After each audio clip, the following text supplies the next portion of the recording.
Tommy Fury's out. Woodley Paul rematch set for December 18th. Let's talk about it. Push the weight and no flex. Flex alive is one in the six. Fit the runner, boy, you nigga, no question. You will run a motherfucker high stepping. Hey, you never had a big enough weapon. Motherfucker never learned your lesson. I'm an 88 pack nigga. I'm an 88 pack nigga. I mean, day walker, drink blood, fangs out, full moon, motherfucker change like a hoe. I'm just a nigga from the hood trying to stack a little cheddar for the money. Drew Titan Bronx on deck. Shout out to the mighty LDBC. Well, I guess this is news. Tommy Fury, medical, out. Jake Paul, Tyron Woodley, rematch set for December 18th. Boxing scene. Link will be in the description if you care. Jake Paul will face former MMA world champion Tyron Woodley, the chosen one, in a rematch of their August clash won by Paul versus Woodley, 2, titled Leave No Doubt, will be the main event, Showtime pay-per-view. Saturday, December 18th. A couple of weeks. Woodley steps in to replace professional boxer and reality TV star Tommy Fury, who withdrew from their event due to a medical issue that impacted his training camp. Paul versus Woodley is a professional cruiserweight bout scheduled for 8 rounds at a contracted weight of 192 pounds. Let me stop there for a second. I just did a video about Big John Fury having an issue with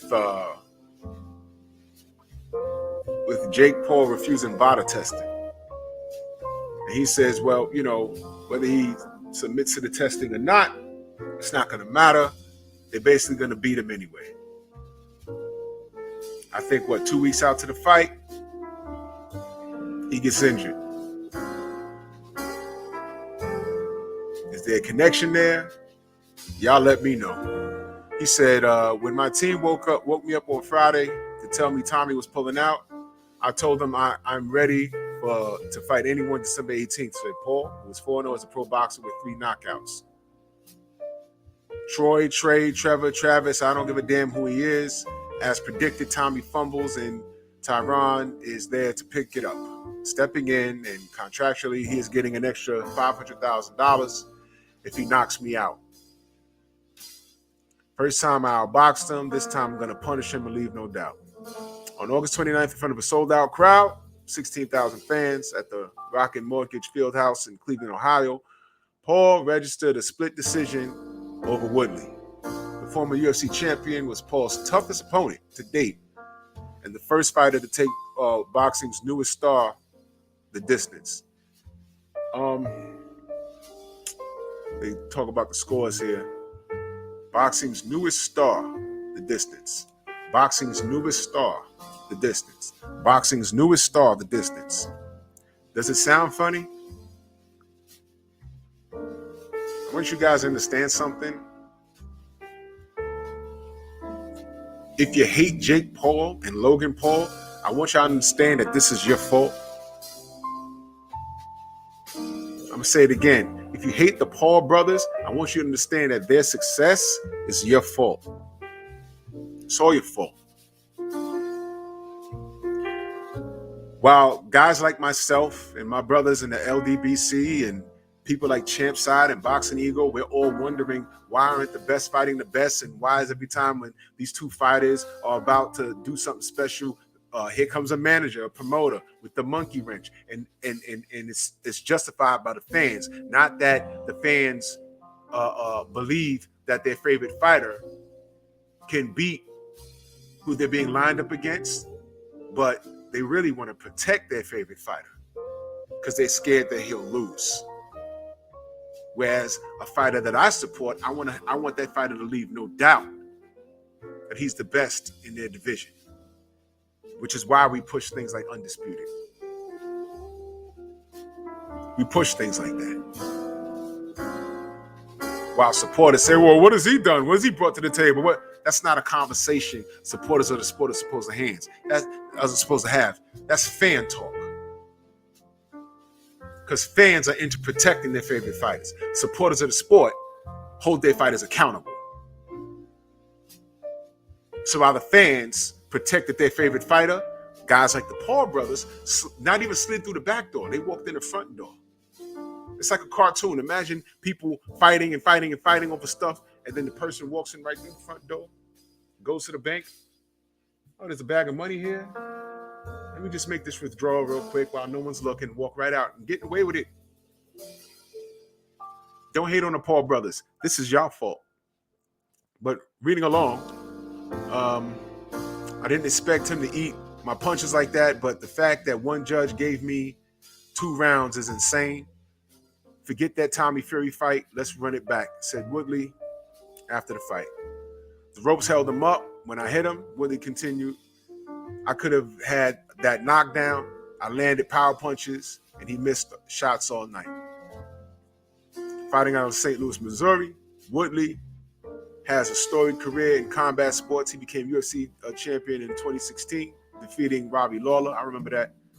In the first round, and went on to defend his title successfully 4 times. Before competing in the UFC, Woodley fought in Strikeforce, an MMA promotion on Showtime, and compiled an 8-1 record from 2009 to 2012. Widely considered one of the best, most dangerous punchers in UFC history. Woodley earned 14 of his 19 wins by way of TKO or submission. He made his boxing debut in August, dropped a close decision to Paul. As previously announced, the December 18th Showtime pay-per-view event will feature 3 additional professional boxing matches. In the co-main event, 7-division world champion and current unified featherweight champion Amanda Serrano, I like her, will face 135-pound title holder Miriam Gutierrez. I don't know who she is. I'm going to do some research. But I like Amanda. I know that. She's for real. 3-time NBA All-Star, 2-time Olympic gold medalist Deron Williams will take on legendary San Francisco 49ers running back and number 3 all-time leading rusher Frank Gore in a 4-round heavyweight bout. Oh, boy.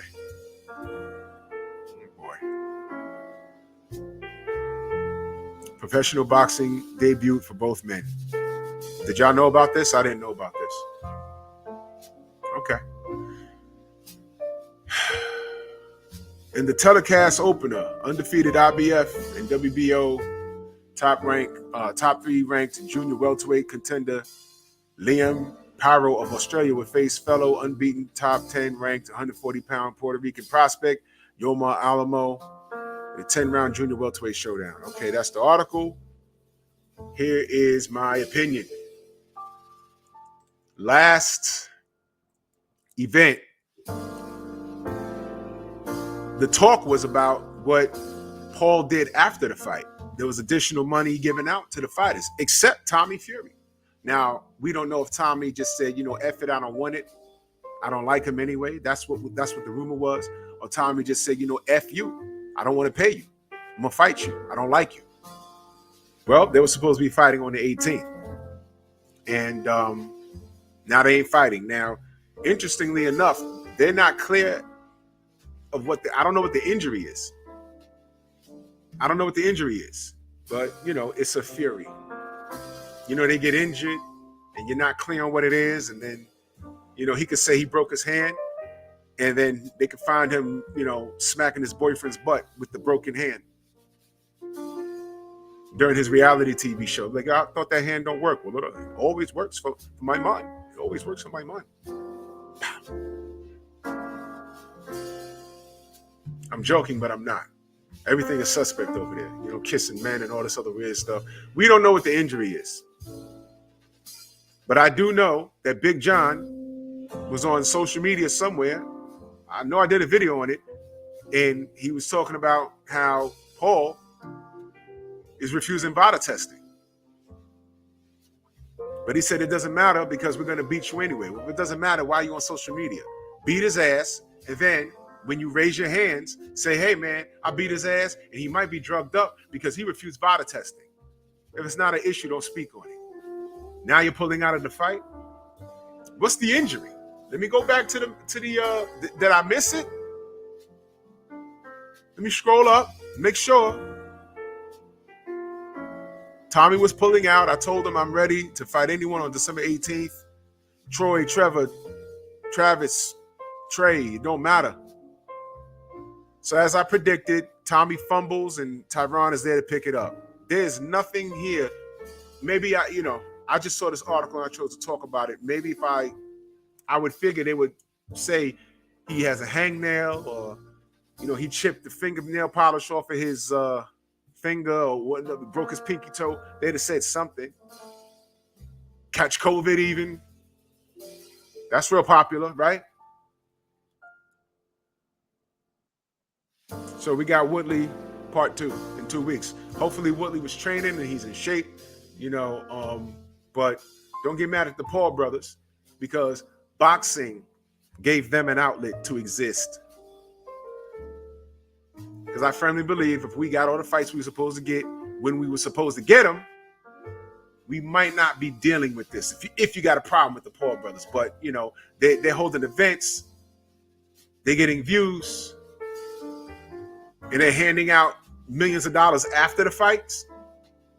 They're getting glorified sparring matches with Floyd Mayweather. Hey.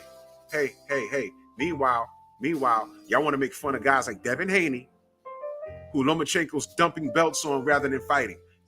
Some of you want to support Teofimo Lopez rather than push him to be undisputed against Devin Haney for real. And while all that's going on, the Paul brothers walked right through the front door of the bank and made a withdrawal right in front of your face. So don't complain. This y'all fault. Bronx on deck. Move!